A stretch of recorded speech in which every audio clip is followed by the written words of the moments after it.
A Descoberta do Brasil, contada por Pedro Álvares Cabral no Reddit. Se você é novo no canal e gosta de histórias, já inscreva-se, deixe seu like e ative as notificações. Bem-vindo ao canal do Curador Brasileiro. Hoje vamos explorar um pouco da história do Brasil de uma maneira única. Você já imaginou como seria se Pedro Álvares Cabral tivesse feito um post no Reddit com várias atualizações na época que chegou no Brasil? Se naqueles barcos tivessem uma Starlink para transmitir tudo em tempo real? Prepare-se para uma viagem no tempo, onde cada post nos levará a momentos cruciais de uma jornada que mudou o curso da história. Para facilitar a compreensão, o texto será traduzido do português arcaico para o português brasileiro. Post original, pelo usuário Pedro Álvares Cabral. 9 de março de 1500. Sou Pedro Álvares Cabral. Filho de nobres, educado para servir ao reino com espada e fé. Hoje, aos 32 anos, fui incumbido da missão mais importante de minha vida, comandar uma esquadra de 3 embarcações rumo às Índias, com o objetivo de estabelecer relações comerciais duradouras, fortalecer a presença portuguesa no Oceano Índico e, acima de tudo, garantir ao rei Dom Manuel o monopólio das especiarias orientais. Zarpamos de Lisboa ao meio-dia. A cidade estava inquieta. Não apenas pelos sinos que tocavam em nossas despedidas, mas porque todos sabiam, o mar é traiçoeiro, e a missão, ambiciosa. Temos 200 homens, entre marinheiros, soldados, religiosos e escrivães, todos a bordo de navios abastecidos com mantimentos, armas e presentes diplomáticos. Nosso trajeto seguiria em parte o caminho traçado por Vasco da Gama. Mas havia especulações entre os pilotos e cosmógrafos sobre ventos e correntes mais favoráveis ao sul. Navegaríamos em curva, afastando-nos da costa africana, confiando nas estrelas, nas marés e na providência divina. Não sabemos exatamente o que encontraremos. Sabemos apenas que é longo o caminho, e caro o silêncio do mar. Antes de subir a bordo da nau Capitânia, rezei. Pelo rei. Pelos homens. Pela rota. Escrevo em meu post. Hoje partimos. Para as Índias, sim. Mas o mar, talvez nos leve além. Primeira atualização. 18 de março de 1500. Antes de tudo, peço desculpas por ter passado alguns dias sem registrar uma atualização. Foram 8 dias de mar constante, sem sinais de terra, mas com muitos pensamentos, e pouco tempo de sossego. Naquele dia mesmo, nós deixamos Lisboa para trás com o vento a nosso favor e as esperanças suspensas entre o convés e o céu. Os primeiros dias foram de adaptação. Os marinheiros organizavam suas rotinas, os frades recitavam ladainhas nas madrugadas, e os comandantes trocavam olhares em silêncio ao analisar os mapas. Passamos pelas Canárias e depois por Cabo Verde. Nessas paragens, fizemos apenas breves pausas, água, lenha, algum gado. A permanência era curta. O que nos guiava era o plano maior, seguir uma rota mais ousada, mais afastada da costa africana, curvando o leme para sudoeste. A decisão não foi tomada de ânimo leve. Reuni os pilotos e mestres de bordo. A teoria era clara: ao descer mais fundo pelo Atlântico Sul, pegaríamos ventos mais constantes, evitando calmarias traiçoeiras próximas do Equador. Era a chamada volta do mar. Mas esse caminho nos levaria a mares desconhecidos, onde não havia registros confiáveis, nem cartas náuticas completas. Apenas especulação, estrela e oração. Durante esses dias, percebi mudanças sutis no ambiente. O céu parecia mais limpo, como se estivéssemos nos afastando do mundo. As noites eram povoadas por silêncio e uma escuridão tão vasta que fazia a alma encolher. Comecei a perceber aves que não eram vistas perto do continente. Umidade diferente no ar. Pequenas variações na cor do mar. Os homens não comentavam. Mas eu via nos olhos deles, sentiam também. Uma presença. Ou ausência. Um chamado. Todas as noites, subia ao tombadilho da nau Capitânia, olhava para o oeste e me perguntava se havia algo além. Uma terra ainda não escrita. Ou apenas mais mar. E escrevi: Estamos em mar aberto. Mas é o silêncio que mais assusta, Segunda atualização. 19 de março de 1500. A linha do horizonte se tornou meu único referencial. O sol nascia e morria diante de um espelho sem fim. Nenhuma terra à vista, apenas água, vento e o zumbido constante da madeira rangendo sob os pés. Hoje completamos 11 dias de viagem, e, para muitos, parecia já ser um mês. O enjoo dominava os novatos. Alguns homens, mesmo endurecidos, começavam a se perguntar se erramos a rota. Mas eu sabia, estávamos no rumo certo. Ou, ao menos, era o que minha convicção insistia em afirmar. O calor aumentava dia após dia. As roupas se colavam ao corpo. O sol estalava sobre as tábuas do convés. O mar parecia ferver sob nossos olhos. Muitos dormiam mal. O cansaço nos homens começava a se misturar com murmúrios, discretos, mas presentes. Um ou outro dizia que devíamos ter mantido o curso mais próximo da costa africana, como Gama. Outros, que devíamos ter avistado terra há dias. As noites estavam mais úmidas e os ventos mudaram de comportamento, mais fortes, mais firmes. Isso era bom sinal. As velas infladas cantavam ao vento, e nossos pilotos pareciam satisfeitos com o curso. Os mapas de Mestre João indicavam que estávamos cruzando um trecho do oceano pouco conhecido, mas necessário para alcançar os bons ventos do sul. Hoje, um dos grumetes jurou ter visto algo boiando na água, pedaços de madeira, folhas, talvez uma fruta. Nada foi resgatado, a corrente levou tudo. Mas aquilo mexeu com os ânimos. Um sinal. Talvez. Durante a noite, chamei o Frei Henrique de Coimbra à minha cabine.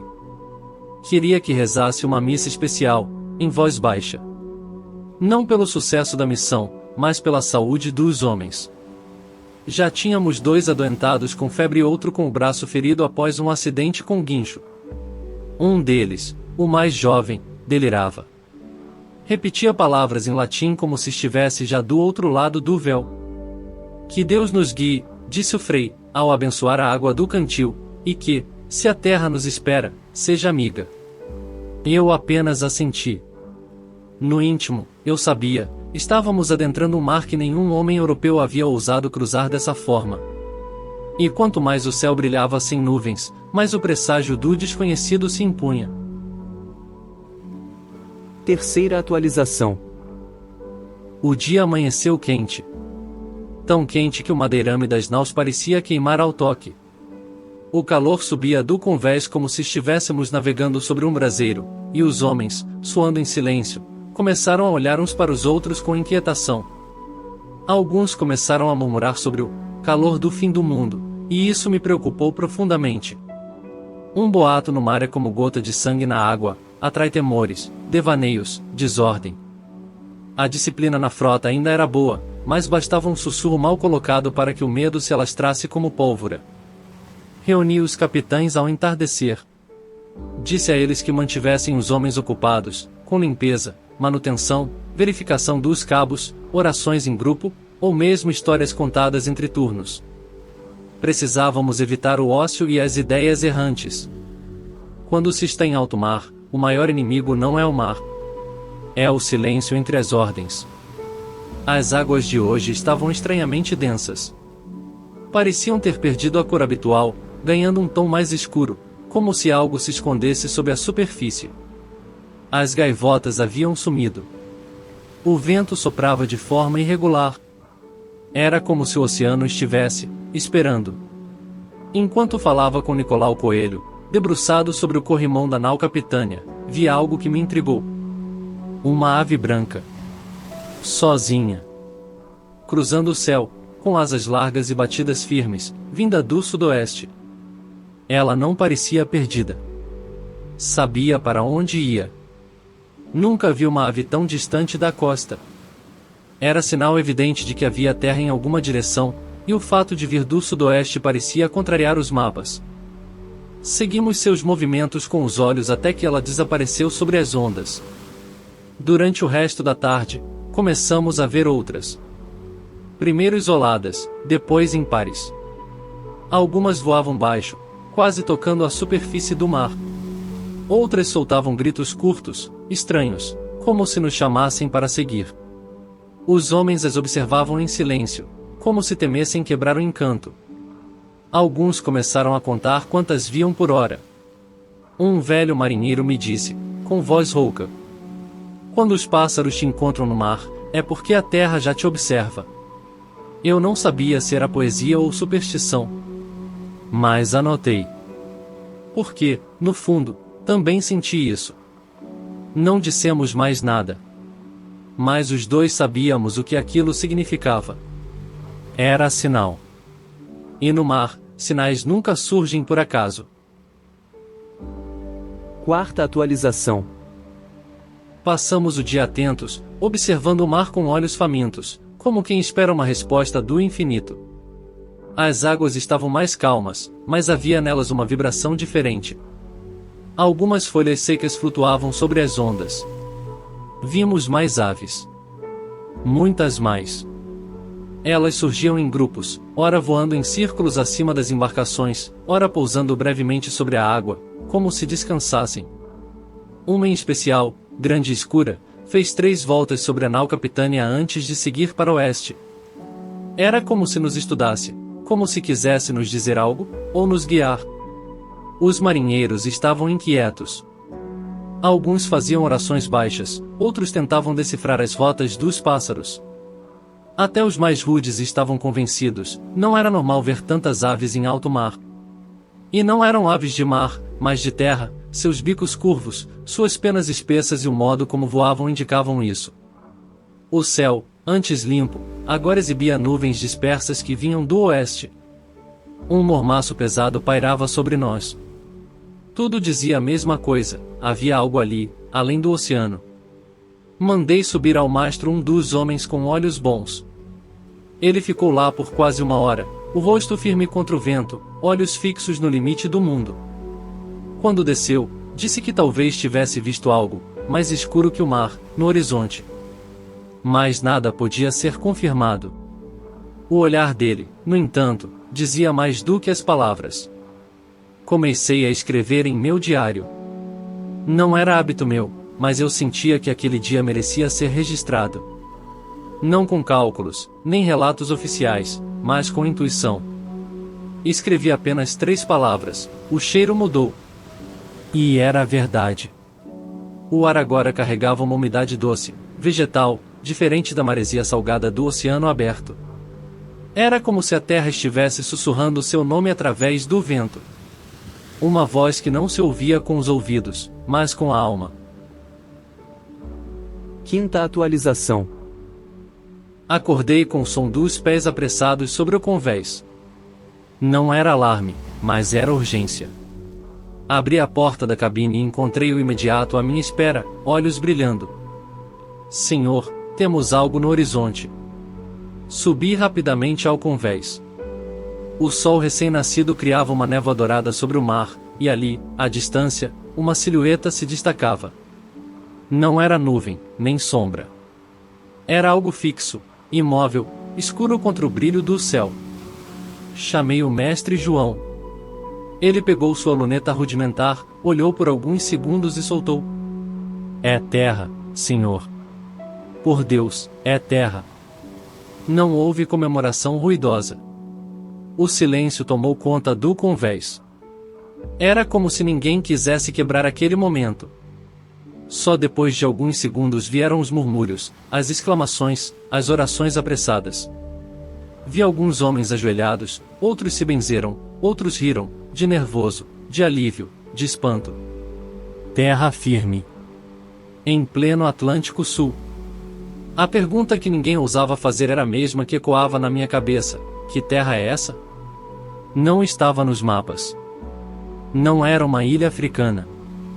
Era grande demais, extensa demais. Um novo mundo? Uma parte do paraíso? Ou um engano colossal? A verdade é que, ali, pela primeira vez, senti que talvez estivéssemos diante de algo maior do que qualquer contrato, tratado ou missão comercial. Algo que ninguém poderia prever. Sexta atualização. Hoje avançamos. Lentamente, com prudência. À medida que nos aproximávamos, a costa se tornava mais nítida, árvores altas, vegetação abundante, falésias avermelhadas e montes cobertos de verde. Um deles, mais imponente, foi batizado por mim de Monte Pascoal. A emoção era tamanha que alguns homens choraram ao ver a terra tão de perto. Eu os compreendia. Depois de dias de vazio, de céu e água, qualquer traço de solo parece um milagre. Mas o que víamos não era apenas solo. Era a beleza selvagem, intocada. Um território vasto, sem fortificações, sem fumaça, sem sinais de outros europeus. Lançamos âncora em águas calmas, a pouca distância da praia. O mar aqui era morno, azul esverdeado. O vento trazia o perfume de folhas esmagadas, de flores que nunca tínhamos visto. Era como se o próprio ar nos dissesse: vocês chegaram. Mandei baixar os escaleres. Mas não desembarcamos ainda. Mandei apenas Nicolau Coelho com uma pequena tripulação, para fazer contato. Observamos de longe enquanto remavam em direção à praia. De minha nau, vi sombras entre as árvores. Homens. Nus, pintados, armados com arcos. Mas não avançavam. Apenas olhavam. O primeiro contato não aconteceu com palavras, mas com gestos, risos, espanto. Os indígenas tocavam os europeus, examinavam suas roupas, seus cabelos, seus chapéus como quem vê um ser encantado. E os nossos, igualmente atonitos. Pela primeira vez, em toda a história de nossa pátria, olhos portugueses cruzaram os olhos de um povo desconhecido, em um continente desconhecido, sem sangue, sem espada, apenas curiosidade. À noite, o mar estava calmo. As estrelas brilhavam como bênçãos. E ali, no tombadilho da nau Capitânia, anotei: hoje, talvez, tenhamos descoberto o que nem sabíamos que procurávamos. 7ª atualização. Pela manhã, quando abri a porta da cabine, o ar trazia um cheiro doce de terra molhada e folhas. Era como acordar em um sonho. A terra diante de nós parecia nos chamar, mas ainda havia cautela. Era preciso respeitar o desconhecido. Reuni meus capitães. Decidimos que hoje seria o dia do desembarque. Mas não em massa.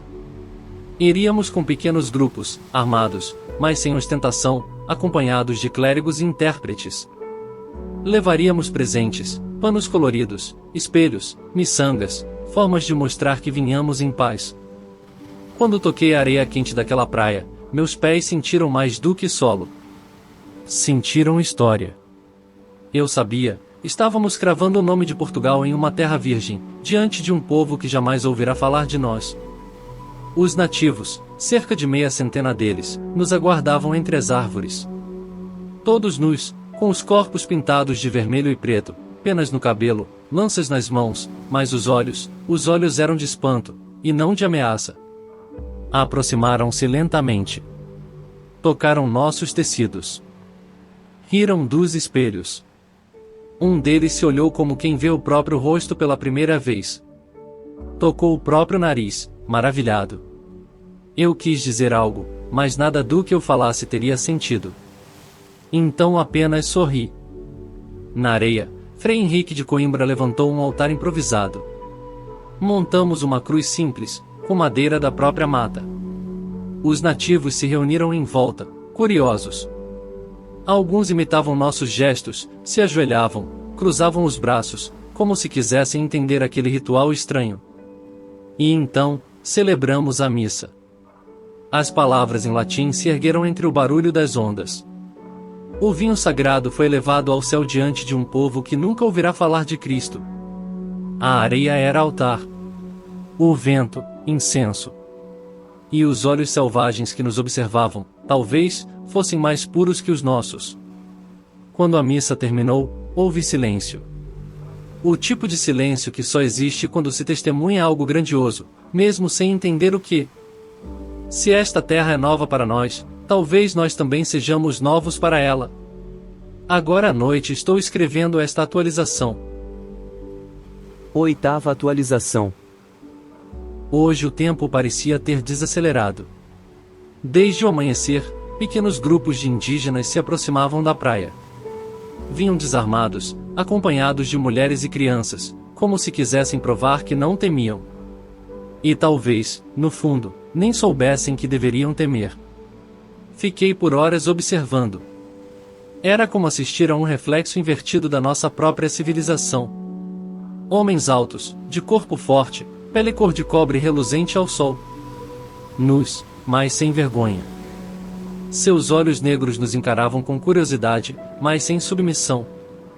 Alguns tinham o lábio inferior perfurado com ossos finos, outros usavam penas coloridas nas orelhas, como enfeites de realeza. Conversavam entre si com sons que mais pareciam música. Quando não conseguiam pronunciar nossos nomes, riam e criavam apelidos próprios, balbuciando sílabas que soavam como vento passando por folhas.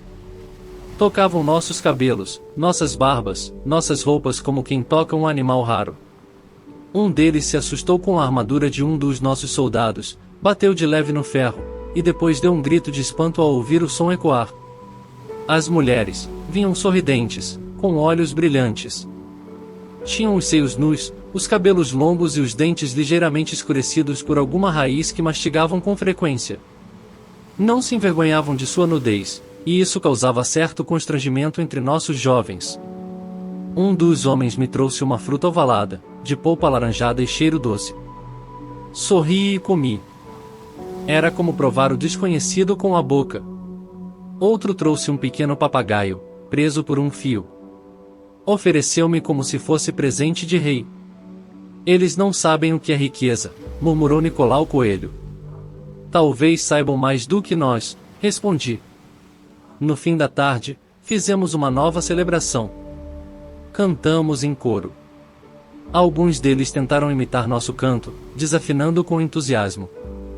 Riam com uma pureza que há muito não via nos olhos de homem algum. Hoje olhei nos olhos de um homem que jamais havia visto ferro, pólvora ou cruz.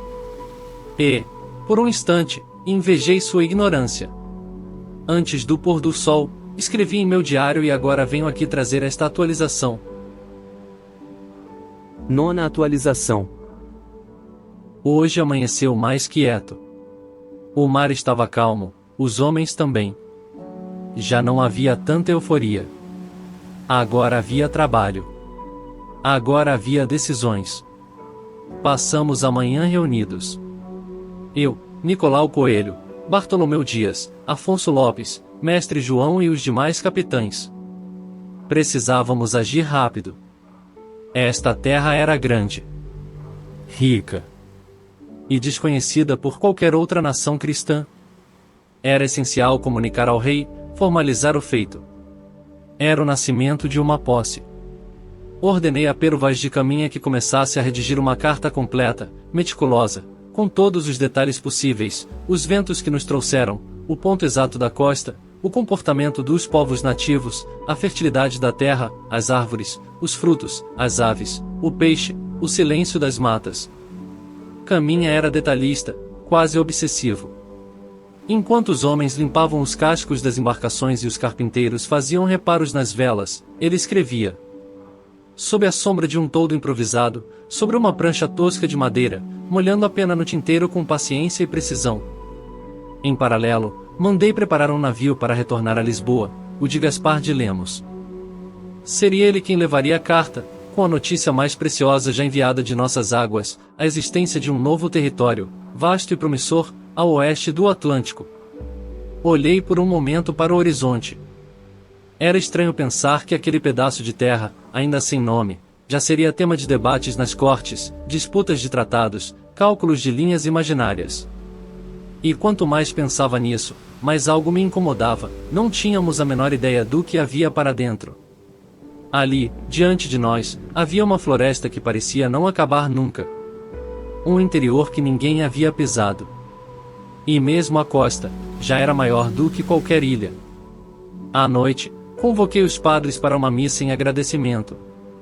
Desta vez, apenas nós. Homens ajoelhados, mãos calejadas e olhos cheios de cansaço. Não pela distância, mas pela gravidade do momento. Antes de dormir, sentei-me sozinho à beira da nau. O vento era morno. O céu, límpido. A cruz de Cristo brilhava entre as estrelas. E escrevi. Hoje percebi que não trouxemos apenas bandeiras e livros santos. Trouxemos também sede. Sede de terra. Sede de controle. Que Deus nos perdoe, se formos longe demais. 10ª atualização. Hoje foi o dia em que deixamos marcas. E elas não foram feitas apenas com pás ou martelos, mas com fé e intenção. Pedi que carpinteiros da frota erguessem uma cruz de madeira de lei, robusta, de quase 2 metros de altura. Foi feita com tábuas trazidas das embarcações e reforçada com cordame naval. Seria fixada na areia, voltada para o mar, como um sinal, não apenas para nós, mas para quem viesse depois. Ou para quem nos visse de longe. Os indígenas observavam com curiosidade. Um deles apontou a cruz e traçou com os dedos um gesto no ar, como se imitasse o nosso sinal da Cruz Rio. Tocou o madeiro. Depois se afastou, sem entender que o que ali se erguia era mais que um símbolo, era uma declaração. Nós, em nome do rei Dom Manuel, estávamos cravando naquele solo uma nova presença. Uma presença cristã. Uma presença portuguesa. A cruz foi fixada com força. Os homens afirmaram com pedras. Frei Henrique fez uma oração curta, em latim. Depois traçou o sinal da cruz no ar, voltado para o interior da mata. Alguns indígenas imitaram, de novo. Ainda riam. Sorriam. Achavam tudo belo, como uma brincadeira. Eles não sabiam. Não sabiam que aquele gesto significava ocupação, jurisdição, domínio. Pedi então que Pero Vaz apressasse os últimos retoques da carta. Gaspar de Lemos preparava seu navio. Seria uma viagem rápida, direta. Ventos favoráveis pareciam anunciar o momento. A carta iria a corte, junto com amostras de pau-brasil, penas coloridas, e relatos verbais dos que voltariam. A decisão era clara, nós permaneceríamos. Ainda por alguns dias. Estávamos em terra de promessas, e não havia por que partir com pressa. À noite, olhando a cruz fincada na praia, cercada por homens que cantavam salmos, e pelos sons da mata escura ao fundo, senti algo que não sei nomear. Um misto de glória e culpa. De poder e incerteza. E escrevi. Hoje fincamos a cruz, mas fincamos também nossa sombra. Que Deus permita que ela não obscureça o que aqui era luz. 11ª atualização. Hoje o dia amanheceu silencioso. Um silêncio estranho, quase cerimonial. Era como se todos soubessem que algo importante estava para acontecer, e que não haveria volta. A nau de Gaspar de Lemos estava pronta. As velas testadas. Os mantimentos abastecidos. A tripulação reduzida, mas experiente.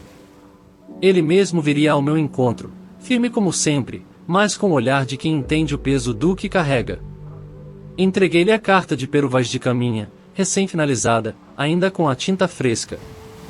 Ela estava dobrada em couro oleado, selada com cera real. Uma segunda carta, mais curta, minha, foi entregue junto.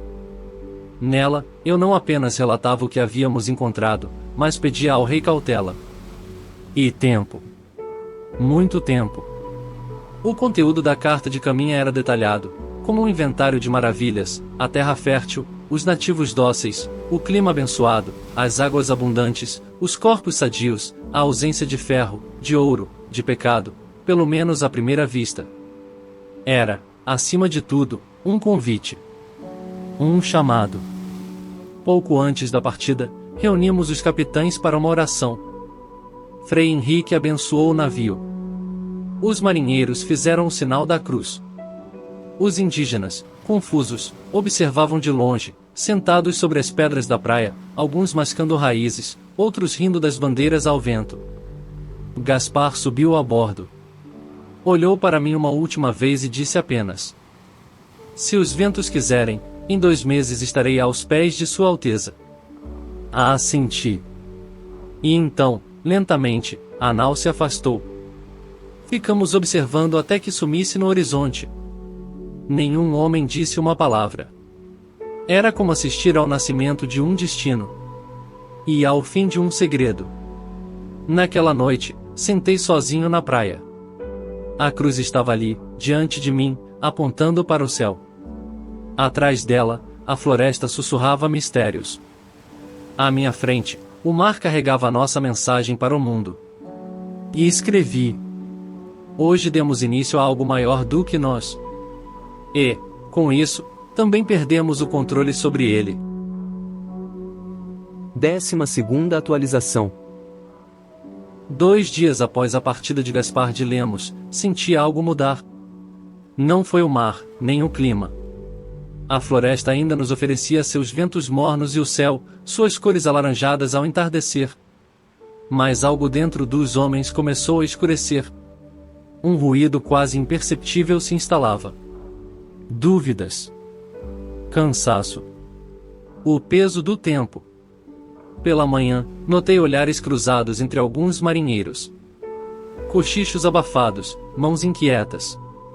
Um ou outro reclamava do calor, da umidade, da comida racionada. Mas não era disso que falavam. Era a incerteza. Agora que uma embarcação partirá, os que permaneceram começaram a se perguntar: por quê? Por que ainda estamos aqui? Por que não seguimos para as Índias, como era o plano original? Eu compreendia. Aqueles homens haviam saído de Lisboa com o coração voltado para Calicut, para o comércio, para as promessas de ouro e pimenta. Agora se viam ancorados diante de uma terra imensa, selvagem, sem comércio, sem mapas, sem garantias.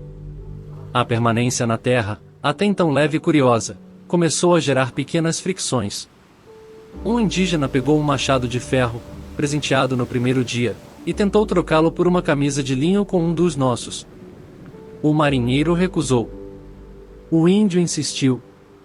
O tom de voz subiu. A situação foi contida antes que se agravasse, mas deixou marcas. Fui procurado por Frei Henrique, que me falou baixinho, quase como quem se confessa. A inocência deles é desconcertante. Mas não sei até quando dura. Eu também não sabia. Na hora da última oração do dia, chamei os capitães para uma conversa informal. Falei pouco. Disse apenas que estávamos diante de algo extraordinário, e que os olhos do rei, agora, estavam sobre nós. Que cada passo deveria ser pensado. Que a missão, mesmo que desviada, ainda era nobre. Alguns assentiram em silêncio. Outros continuaram olhando para o horizonte, como quem desejava outro destino. Antes de dormir, andei pela praia sozinho, sem escolta. Levei comigo uma tocha. Vi ao longe os olhos de um grupo de indígenas refletindo o fogo. Estavam ali, em silêncio, deitados na areia, como se já fizessem parte do lugar, e nós, não. E escrevi: a terra é generosa. Mas os homens, nem sempre. E a dúvida é o verme que rói a madeira do comando. 13ª atualização. Hoje acordei com uma decisão já pronta dentro de mim. Era a hora de seguir viagem. O tempo que passamos nesta terra havia sido precioso, talvez histórico. Mas nossa missão original continuava: alcançar Calicut, nas Índias, firmar o nome de Portugal nas rotas de comércio oriental. E os ventos não esperariam para sempre. Reuni os capitães à sombra de um abrigo improvisado feito de velame e bambus nativos. Informei com firmeza que partiríamos no dia seguinte, logo após a missa de despedida. O clima foi de alívio para alguns, e de frustração para outros, embora disfarçada por obediência. Alguns marinheiros se apegaram à terra. Um ou dois chegaram a insinuar que gostariam de ficar, que poderíamos montar um entreposto, uma feitoria provisória. Mas era cedo. Não tínhamos tropas, não tínhamos estrutura, não sabíamos sequer o que havia além das primeiras árvores. Pero Vaz, ao meu lado, apenas tomava nota. Sempre atento, olhos ligeiramente tristes. Ele mesmo me confessou: capitão, será que um dia voltaremos aqui? Eu não soube responder. Mas no fundo, sentia, sim, voltaríamos. Ou melhor, eles voltariam. Porque eu, talvez, já tivesse deixado aqui o melhor de mim. Passei o resto da tarde caminhando pela praia com Nicolau Coelho. Observamos os indígenas. Continuavam vindo, tranquilos, quase familiares. Já sabiam nossos rostos, já imitavam nossas expressões, alguns até tinham aprendido palavras soltas em português: pão, água, bom. Trocamos mais presentes, espelhos, colares, pequenos pães de trigo. Em troca, nos deram mais penas, cestos trançados e uma fruta doce, da qual desconheço o nome até hoje. Um dos homens me ofereceu um arco, como sinal de confiança. Recusei com um gesto respeitoso. Não viemos buscar armas. Ao cair da noite, subi ao convés de minha nau. Olhei para a praia, agora iluminada por pequenas fogueiras dos indígenas, e vi uma cena que me marcou, um grupo deles, dançando. Lentamente. Sem música, apenas batendo os pés na areia, ritmados. Como se celebrassem, ou se despedissem. Naquela hora, senti que algo se quebrava dentro de mim. Estávamos deixando algo belo, puro, inominável. Algo que ainda não entendíamos, e talvez por isso mesmo, valesse tanto. E escrevi: amanhã partimos. E a terra que descobrimos seguirá aqui. Silenciosa. Enorme. E vulnerável. O que deixamos para trás não é só um pedaço de mundo. É uma promessa. Ou um aviso. 14ª atualização. Hoje nos despedimos. Logo ao nascer do sol, ordenei que todos os homens descessem à terra. Aqueles que pudessem caminhar, que estivessem lúcidos, fortes ou não, todos. Esta seria a nossa última marca aqui. E não podia ser discreta.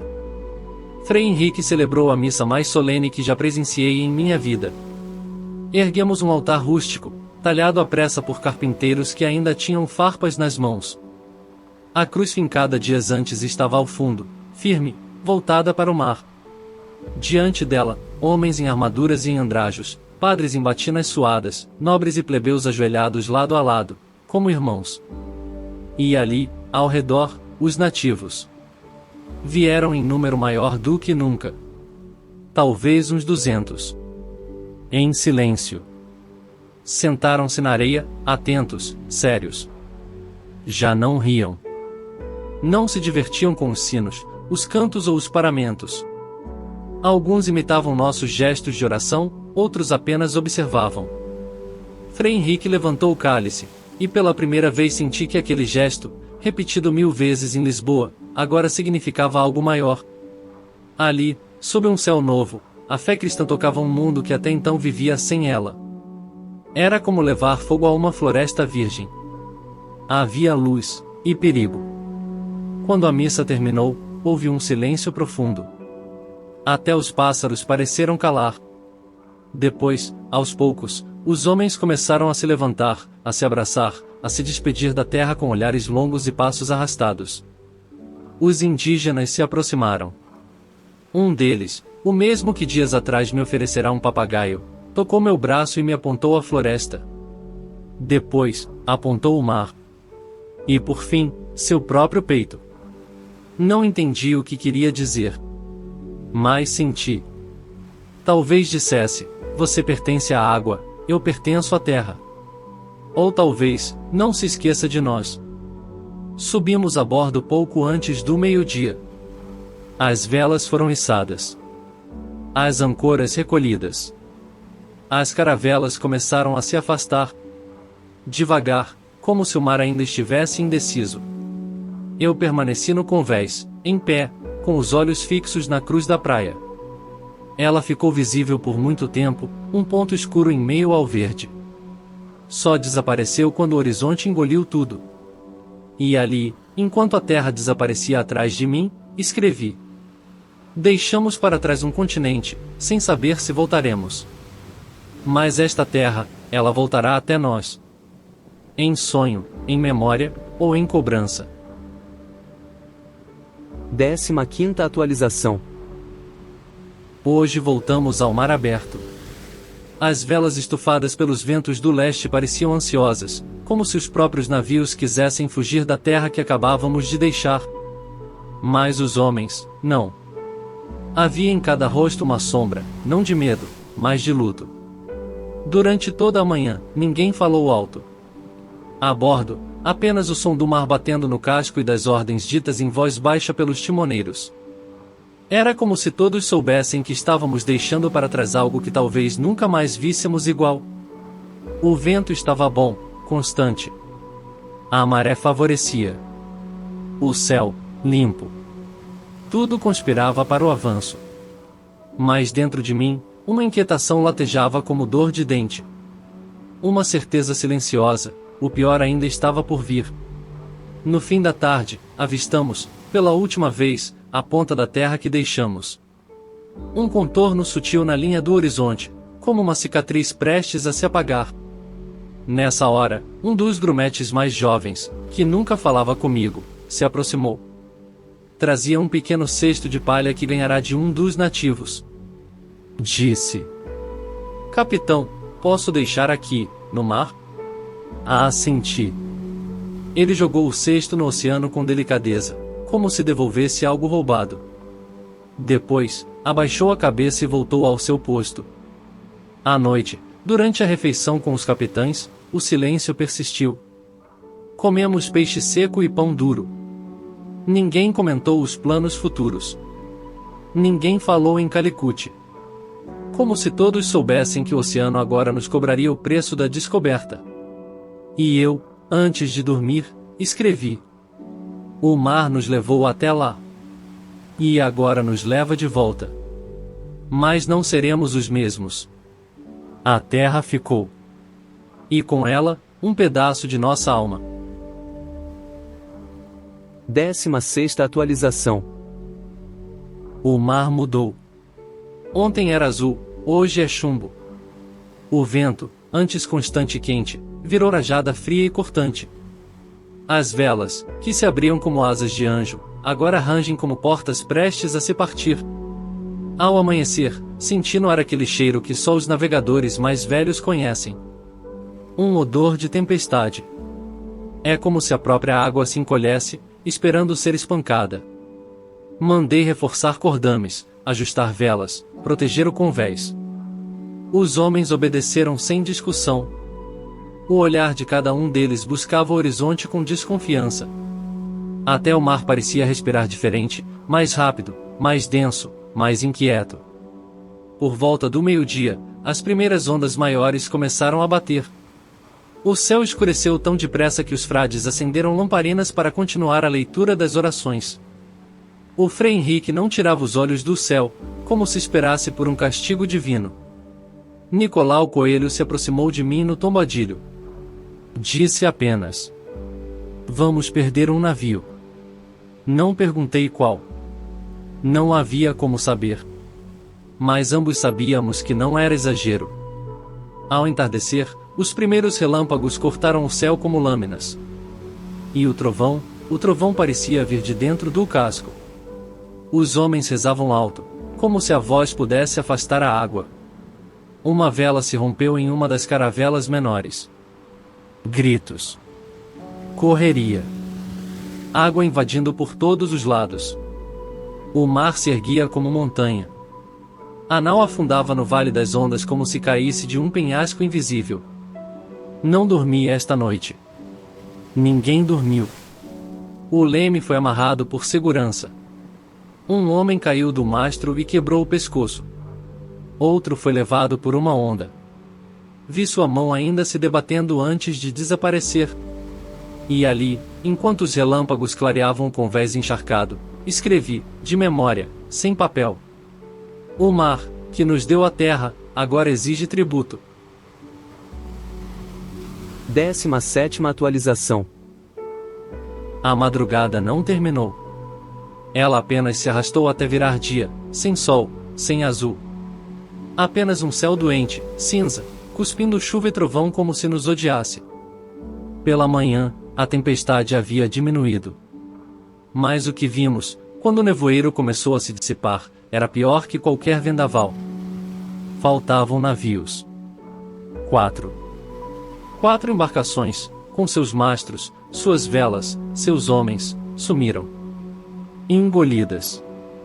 Sem rastros. Nenhum destroço. Nenhum grito. Nenhuma luz ao longe. Só ausência.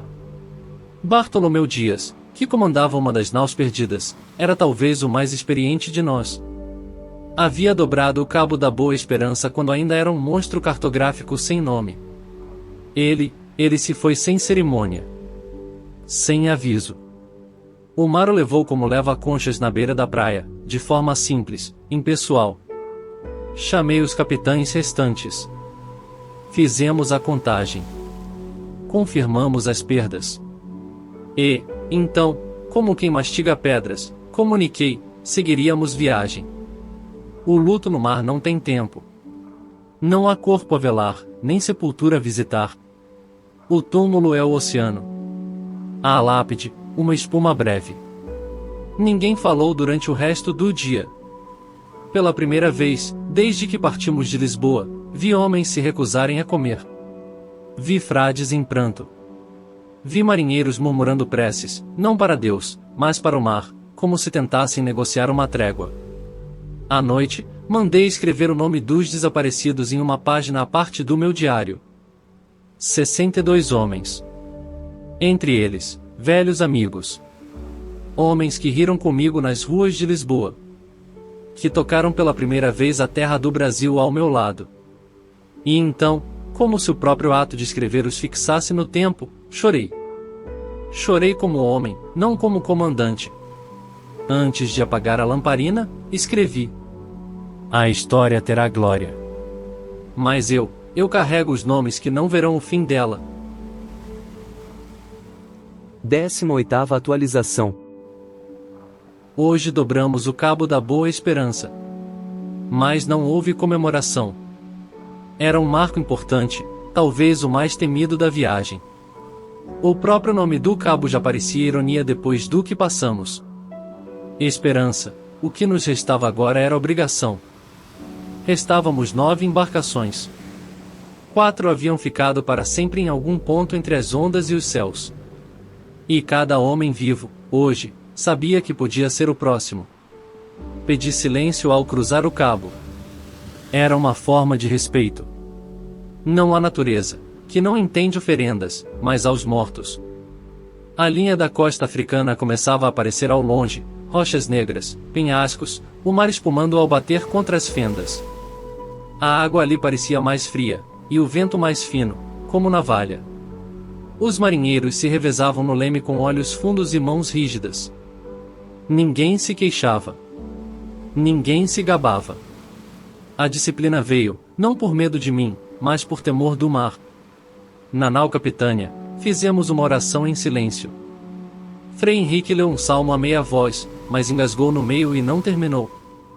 Um homem ao meu lado traçou a cruz 3 vezes, como se uma só não bastasse. Dei ordens secas, ajustar o curso ao norte-nordeste, rumar em direção à costa oriental da África, com paradas previstas em Moçambique e depois Malabar, antes de alcançar Calicut. Mas minha voz não soava como antes. Eu sabia. Eles sabiam. Essa expedição, planejada para fazer história, já era, agora, uma cicatriz. E estávamos apenas no meio do caminho. Antes de dormir, escrevi, sem convicção: dobramos o cabo. Mas há curvas maiores dentro de nós. E estas, não se navegam com vela. 19ª atualização. Hoje voltamos a avistar terra firme, desta vez, as costas de Moçambique. Mas a sensação não era de alívio. Era de vigilância.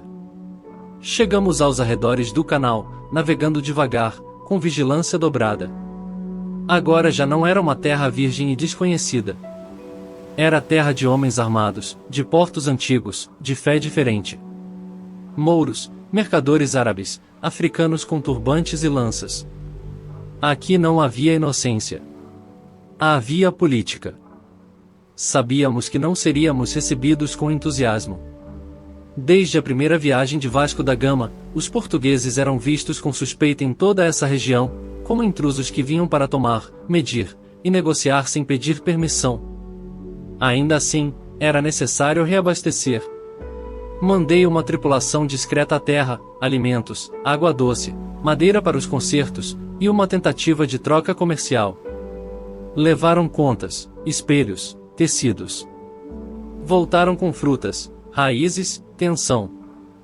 Segundo Nicolau Coelho, os olhos dos mouros eram duros. Não houve conversa, só troca de olhares calculados e frases curtas. Eles sabiam quem éramos. Sabiam para onde íamos. E não gostavam disso. Alguns disseram ter ouvido rumores de que os mercadores islâmicos no Índico já preparavam resistência à chegada portuguesa em Calicut. Falavam de alianças com sultões, de possíveis emboscadas, de ódio fermentado nos portos do norte. Essa era uma guerra fria, feita de especiarias e mapas. E eu, que havia chorado diante da floresta brasileira, agora precisava vestir a armadura da diplomacia. E, se preciso, da espada. Reforcei as ordens de cautela. Nenhuma tripulação desembarcaria sem minha permissão.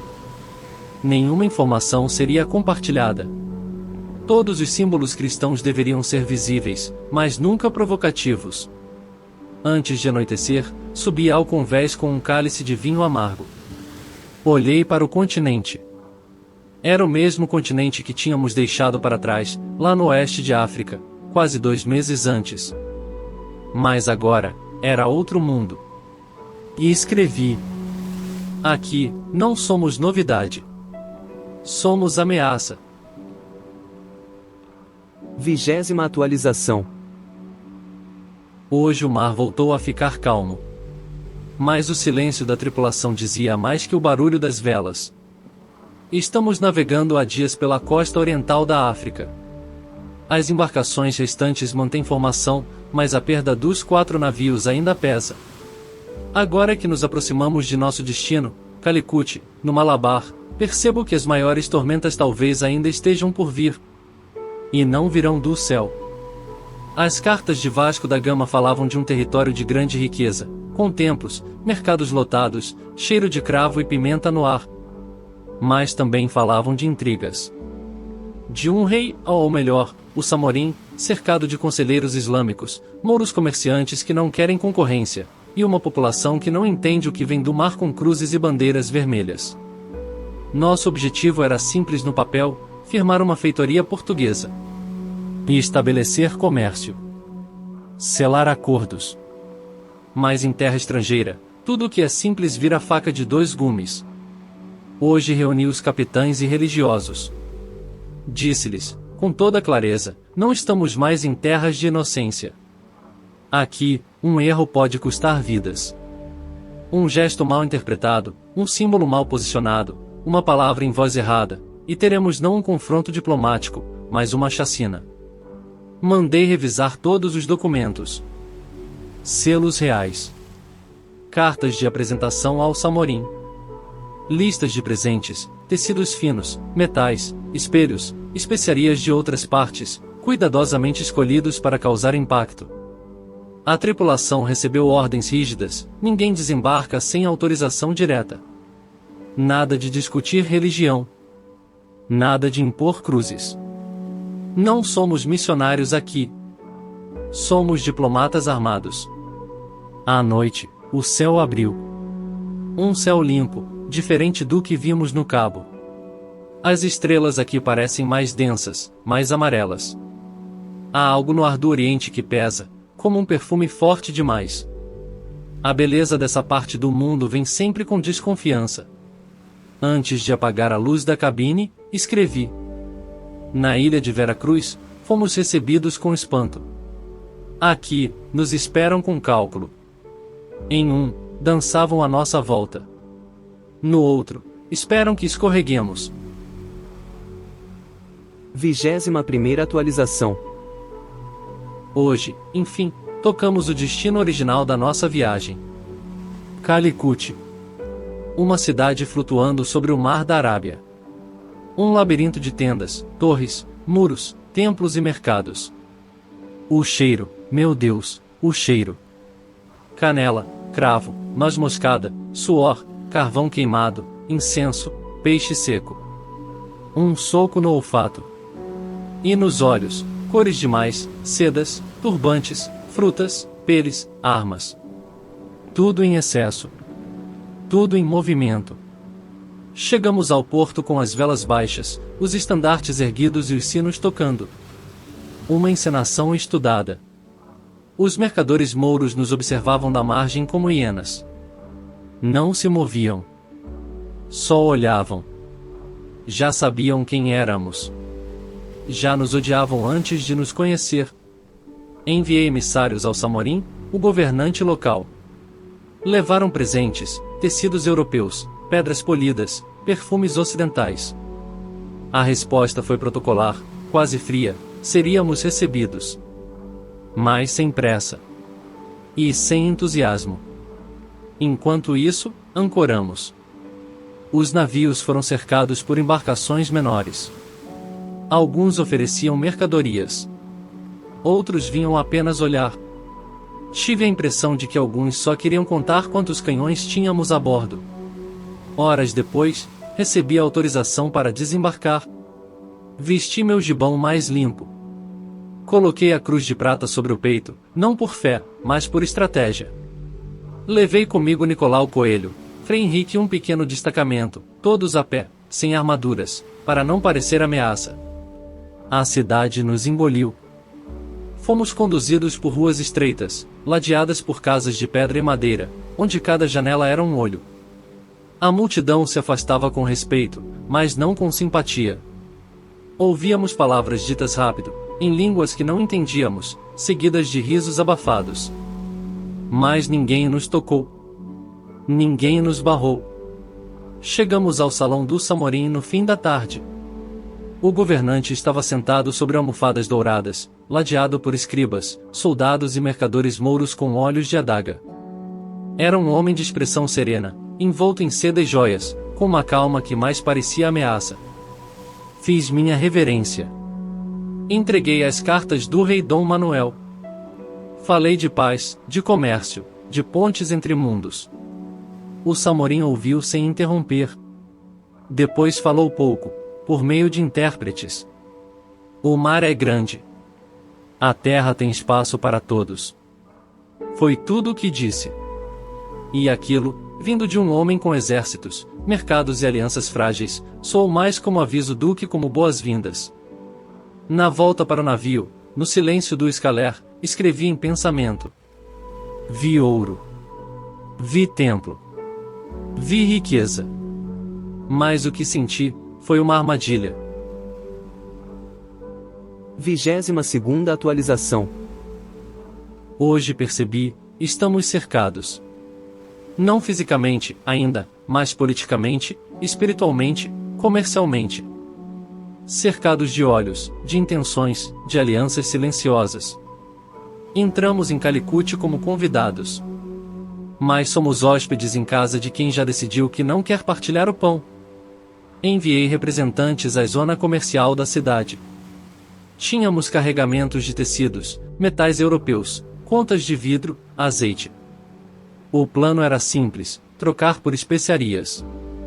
Cravo, pimenta, gengibre, canela, tudo aquilo que em Lisboa vale o dobro do ouro. Mas os mercadores recusaram. Sem justificativa. Só recusaram. Alguns riram. Outros disseram que nossos tecidos eram grosseiros, nossas contas inúteis, nosso metal inferior. Isso, vindo de quem há 2 dias olhava tudo com desejo. Mudança demais, rápida demais. No fim da tarde, soubemos, os mouros haviam feito pressão. Ameaçaram boicotar qualquer comerciante que fizesse negócio conosco. Disseram que éramos piratas cristãos, aliados de reis hereges. Que trazíamos doença. Que queríamos espalhar nossa fé como veneno nas fontes. O Samorim? Silêncio. Aparentemente neutro. Mas neutro como lâmina apoiada em mesa de madeira, não corta, mas sabe que pode. Nicolau Coelho sugeriu resposta firme: levantar canhões, fazer uma demonstração de força. Mas recusei. Ainda era cedo para a pólvora. Por enquanto, lutaríamos com paciência. A noite caiu sobre o porto como um véu. Os barcos menores pararam de se aproximar. A cidade ficou mais escura que o normal. E o som sumiu. Nenhum tambor, nenhum mercado. Apenas um silêncio molhado de ameaça. Eu, Pedro Álvares Cabral, descobridor de terras, agora me vejo como intruso. Descobrimos a ilha de Vera Cruz, mas aqui, no Oriente, somos apenas mais um jogador tentando roubar lugar na mesa. E os outros já conhecem o jogo há muito mais tempo. Antes de dormir, escrevi: aqui, não se luta com espada. Se perde no olhar. 23ª atualização. Hoje vi o inferno com os olhos abertos. Na madrugada, enviamos mais um grupo à nossa pequena feitoria, montada com esforço nas imediações do porto de Calicut. Era uma estrutura modesta, madeira local, tendas reforçadas, caixas de mercadoria, alguns barris. Um entreposto provisório. O primeiro passo para firmar comércio. Era para ser o início de uma aliança. Foi o começo da chacina. Pouco depois do nascer do sol, chegou um pequeno grupo de mouros, amigáveis. Disseram que traziam mercadoria para a troca. Foram recebidos com cautela, mas cordialidade. Trouxeram cestas. Vinham sorrindo. Um deles segurava um embrulho que dizia conter amostras de especiarias. Era uma adaga. Os gritos começaram minutos depois. Barcos menores cercaram a feitoria. De dentro das tendas, outros atacantes surgiram. Traidores disfarçados. Os guardas portugueses foram pegos de surpresa, alguns degolados ainda com o pão dudas jejum na mão. Um dos frades foi arrastado para fora e apedrejado. O corpo de um marinheiro foi jogado de volta ao porto, como um aviso. Não houve tempo de socorro. Estávamos ancorados, distantes. Quando a fumaça subiu, era tarde. Enviei escaleres com reforços e canhões. Ao chegar, encontraram apenas restos. 20 e poucos homens mortos. Os corpos violados, alguns empilhados. Nenhum sobrevivente. Não houve batalha. Houve massacre. Mandei disparar contra os arredores da cidade. Balas de canhão atingiram armazéns, tendas, a própria doca. O estrondo ecoou pela costa. As casas tremiam. O Samorim mandou mensageiros pedindo explicações. Não respondi. Não havia mais diplomacia. Eles mataram os meus, e pagariam por isso. Os mercadores mouros fugiram da cidade. A população, em pânico, se escondeu. Mas o estrago já estava feito, para eles e para nós. A relação estava morta, afogada no sangue dos meus homens. Hoje, mais do que em qualquer outro dia, pensei em voltar. Em abandonar tudo. Em escrever ao rei dizendo: o mar não nos quer aqui. O Oriente não tem espaço para cruzes portuguesas. Mas ainda não posso. Antes de dormir, com a mão tremendo de raiva, escrevi: hoje, a pimenta virou sangue. E minha fé em acordos, virou cinza. 24ª atualização. Hoje não pedi permissão. Hoje disparei. Na madrugada, reuni os capitães no convés da nau Capitânia. Nenhum de nós dormiu. Alguns ainda tinham os olhos vermelhos, de pranto, de fúria, de vergonha. Fomos enganados. Fomos assassinados. E fomos observados calados por um Samorim que nos prometeu segurança. Dei a ordem, retaliação total. Fizemos mira nos navios mercantes mouros ancorados no porto de Calicut. Vinham do Mar Vermelho, do Golfo Pérsico, do norte da África. Eram os pilares do comércio que nos sabotou. Os mesmos que boicotaram nossas feiras. Os mesmos que sussurraram contra nós nos corredores do palácio. Hoje, eles arderiam. Ao sinal do estandarte negro, nossas naus dispararam. O céu da manhã, que ainda era azul, logo ficou coberto de fumaça. O estrondo dos canhões sacudiu a água. As bolas de ferro atravessavam o casco dos navios como faca em madeira verde. Alguns explodiram em chamas. Outros tentaram fugir, mas foram perseguidos por nossos escaleres armados com archotes. O porto virou ruína. Os gritos dos feridos se misturavam aos estalos das cordas em chamas. O Samorim mandou novos mensageiros, dessa vez, nervosos. Prometeu punição aos traidores. Pediu que parássemos. Ofereceu reconciliação. Recusei. Eu, Pedro Álvares Cabral, filho de Fidalguia, comandante do rei de Portugal, disse: não fazemos comércio onde matam os nossos como animais. Ao cair da tarde, recolhemos velas, abandonamos a costa e deixamos Calicut para trás. Mas não em silêncio. Deixamos fumaça, madeira carbonizada e o nome de Portugal cravado na água em letras negras. E não partimos com glória. Partimos feridos. Não vencemos. Sobrevivemos. Antes de dormir, com a pólvora ainda queimando nas narinas, escrevi: se a cruz que fincamos na ilha de Vera Cruz era de paz, a que deixamos aqui, foi de fogo. 25ª atualização. Hoje navegamos ao sul. Não com pressa, mas com dignidade ferida. Calicut ficou para trás, uma ferida aberta no mapa. Mas eu ainda tinha homens, navios, cartas do rei, e uma missão. E recuar agora seria deixar que os mouros escrevessem o desfecho por nós. Rumamos para Coxim, um reino menor, mas estratégico, rival direto do Samorim. Durante a viagem, o mar estava calmo, como se zombasse de tudo o que aconteceu. Pela primeira vez em dias, vimos golfinhos saltando ao lado das embarcações. Um deles nadava ao lado da nau capitânia como sombra fiel. Alguém disse que era sinal de proteção. Eu só pensei, ele ainda não viu o que vi. Ao chegar, fomos recebidos com cautela. Coxim era diferente. Menor, mais modesto, mas também mais faminto por alianças. O Rajá nos recebeu com reserva, mas escutou. Sabia o que aconteceu em Calicut. Sabia que estávamos armados. Sabia também que, se jogasse bem, poderia tirar vantagem disso. Apresentei as mesmas cartas. Fizemos as mesmas ofertas. Mas agora, com humildade. Não como descobridores, mas como sobreviventes. Trocamos tecidos por pimenta, azeite por gengibre, metais por canela. Foi pouco. Mas foi alguma coisa. Montamos uma feitoria improvisada. Pequena, protegida. Sem ostentação.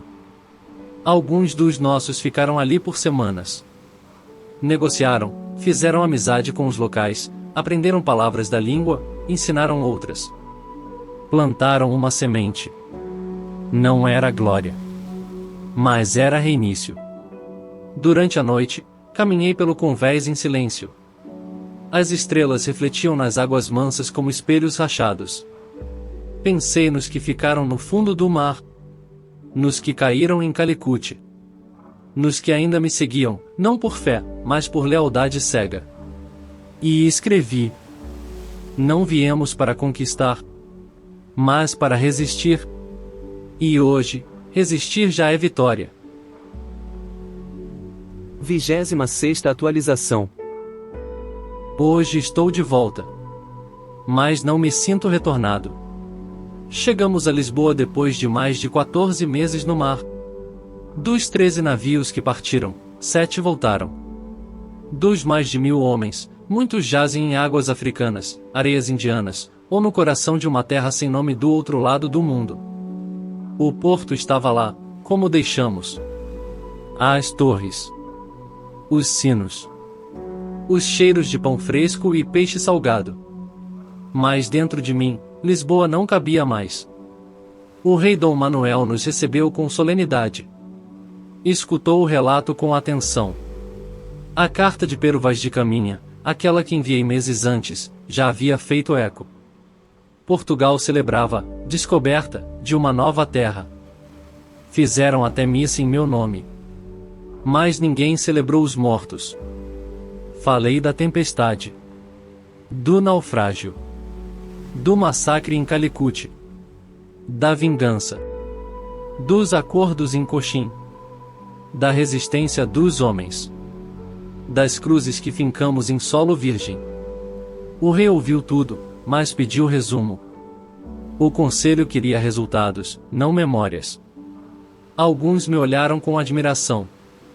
Outros, com cálculo. O cargo de herói era incômodo. Eu o vesti por obrigação, mas ele não me servia mais. Fui autorizado a repousar. Afastaram-me de novas viagens. O nome, Ilha de Veracruz, começou a circular em mapas.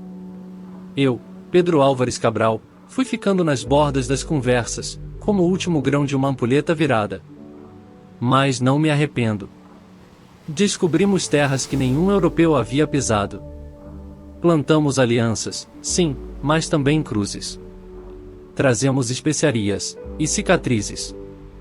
O saldo da viagem não cabe em navios. Hoje, em minha casa, com um céu menos estrelado do que aquele que me guiava, escrevi pela última vez. Cumpri ordens. Tomei decisões. Vi o mundo se abrir, e também se fechar. E se um dia meus passos forem esquecidos, que ao menos o mar os conserve. Ele sabe. Ele viu tudo. 27ª atualização, a última. Hoje, escrevendo estas memórias com o coração já cansado e os olhos mais voltados para dentro do que para o mar, percebo que não fomos apenas em direção às Índias. Fomos empurrados por algo maior, na curiosidade, o destino, ou talvez a mão invisível de Deus. Descobrimos terras que não estavam nos mapas. Conhecemos povos que nunca haviam ouvido nosso nome. E também perdemos homens que jamais poderão contar o que viveram. Foi uma viagem de glória, sim, mas também de sangue, silêncio, dúvida e sombra. Se estas palavras chegarem até alguém, que saiba, o mar nunca revela tudo de uma vez. Ele entrega promessas com uma mão e cobra com a outra. E cada rota traçada com coragem deixa um rastro na alma de quem a percorreu. Eu sou Pedro Álvares Cabral. E esta foi minha travessia. Comentário do curador. E assim termina o diário de um comandante que partiu em nome do comércio, mas encontrou a eternidade nas margens de um novo continente. O Op não sabia o que o aguardava, e talvez jamais tenha compreendido o tamanho do que viveu. Mas, linha por linha, podemos sentir que havia mais do que estratégia ali, havia alma, conflito, humanidade. Se você chegou até aqui, compartilhe este relato, comente o que mais te tocou e imagine, o que você teria feito, se estivesse no leme daquela nau, diante do desconhecido? Obrigado por assistir até aqui. Para mais histórias como esta, curta este vídeo, inscreva-se no meu canal e compartilhe nas redes sociais.